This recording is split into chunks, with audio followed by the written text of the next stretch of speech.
नमस्कार, सत श्री अकाल, आदाब। सभी श्रोताओं का वंदन करता हूं, अभिनंदन करता हूं। आज एक बार फिर इस शो में जिसका नाम है सुहाना सफर विद अन्नू कपूर, सिर्फ 92.7 बिग एफएम पर। हर रोज हिंदी सिनेमा के गुलदस्ते से चुनकर कुछ मधुर गीत, गीतों से जुड़े किस्से या किस्सों से जुड़े हुए गीत आपकी खिदमत में लेकर हाजिर होता हूं और पूरी कोशिश करता हूं कि ईमानदारी से सही इंफॉर्मेशन देते हुए आपका दिल बहला सकूं। इसी श्रृंखला में आज लाया हूं कुछ अफसाने जिनमें बताऊंगा कैसे हो गया देवानंद को प्यार जीनत अमान से, और जब वो इस प्यार का इजहार करने ही वाले थे तब कैसे एक कपूर ने सारा खेल बिगाड़ दिया। इसके साथ ही बताऊंगा कि क्यों बिमल रॉय जब पहली बार शशि कपूर के साथ काम कर रहे थे तो उन्होंने उसी फिल्म के कुछ सीन शशि कपूर को शूट करने के लिए दे दिए। स्ट्रेंज। और आज के इस शो में आपको पता चलेगा जब शक्ति सामंत एस.डी. बर्मन को आराधना ऑफर करने गए तो मुंह से ऐसा क्या निकल पड़ा कि दूसरा बंगाली भड़क पड़ा। सब आज के शो में हंसी खुशी के साथ शुरू करता हूं आज का शो। कागज के फूल का एक गाना, वक्त ने किया क्या हंसी सितम।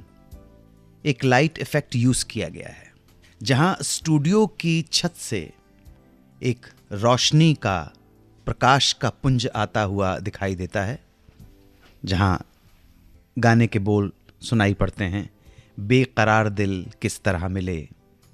उस वक्त भी ये लाइट इफेक्ट दिखाई देता है। उस जमाने में किसी भी इफेक्ट को क्रिएट करना मुश्किल काम होता था। ऐसी लाइट्स मौजूद नहीं थी और फिल्म की टेक्निक उतनी प्रोग्रेस पे नहीं पहुंची थी, उतनी आगे नहीं बढ़ी थी जो इतनी ऊंचाई से बिना फैले हुए एक लाइट स्पॉट बनाया जा सके। इस फिल्म के कैमरामैन थे वी.के. मूर्ति साहब। फिल्म की शूटिंग शुरू हुई थी मुंबई के महबूब स्टूडियो में। वी.के. मूर्ति ने अपनी एक किताब में इस लाइटिंग इफेक्ट के बारे में बताया है कि सुबह और दोपहर के वक्त जब महबूब स्टूडियो की छत से सूरज की किरणें स्टूडियो के अंदर आ जाया करती थी तब स्टूडियो में मौजूद धूल की वजह से एक पैरेलल बीम बनती थी जो दिखने में बहुत खूबसूरत और इफेक्टिव लगती थी। एक दिन गुरुदत्त ने उस बीम को गौर से देखा और वी.के. मूर्ति से पूछा क्या उन्हें ये सिमिलर इफेक्ट मिल सकता है। मूर्ति साहब ने कहा श्योर, मिल सकता है, पर ये इफेक्ट एक पर्टिकुलर टाइम पर ही बनता है, इसलिए हमें जिस वक्त ये बनता है उसी वक्त शूट करना होगा। तब गुरुदत्त ने उनसे कहा नहीं, मैं चाहता हूं कि आप मुझे ये इफेक्ट क्रिएट करके बताएं, क्रिएटेड हो ये इफेक्ट, ताकि मुझे उस पर्टिकुलर टाइम के ऊपर डिपेंडेंट नहीं होना पड़े, बल्कि मैं अपनी मर्जी से इसे शूट कर सकूं जब चाहूं। तो वी.के. मूर्ति जुट गए इस इफेक्ट को क्रिएट करने में। सबसे पहले उन्होंने फोकस स्पॉट लाइट से इसे क्रिएट करने की कोशिश की, लेकिन छत की ऊंचाई इतनी ज्यादा थी कि लाइट नीचे आते आते फैल जाया करती थी, स्प्रेड हो जाती थी, जिसे ब्लीड कहते हैं हम कभी कभी, और एक पैरेलल बीम नहीं बन पा रही थी। एक जो किरणें निकलती हैं ना, आप कभी धुएं में भी अगर एक धुआं अगर आप डालेंगे और उसके ऊपर कोई स्पॉट लाइट डालेंगे तो आपको किरण निकले, बीम दिखेगी।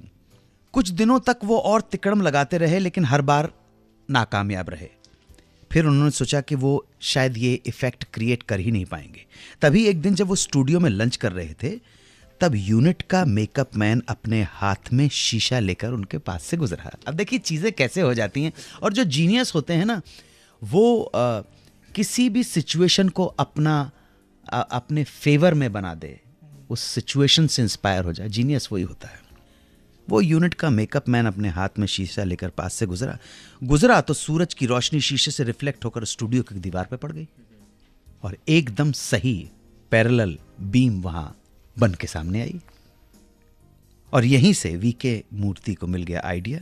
उन्होंने तुरंत प्रोडक्शन वाले को 4x3 साइज के 2 बड़े शीशे मंगवाने को कहा, मिरर्स, फिर उन्होंने एक मिरर छत पर रखा जिससे उन्होंने लाइट रिफ्लेक्ट करवाई, और दूसरा स्टूडियो के अंदर रखा जहां से वो पहले शीशे की लाइट को किसी भी एंगल पर डाइवर्ट कर सकते थे, अभी उसे मैनिपुलेट कर सकते थे, एडजस्ट कर सकते थे।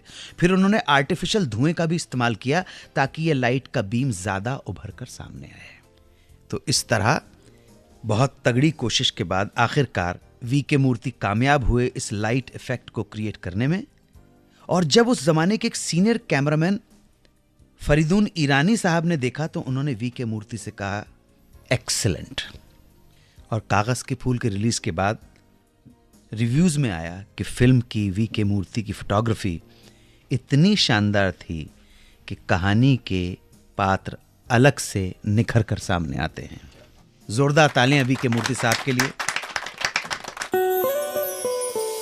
92.7 बिग FM पर सुनते रहिए सुहाना सफर विद अनु कपूर।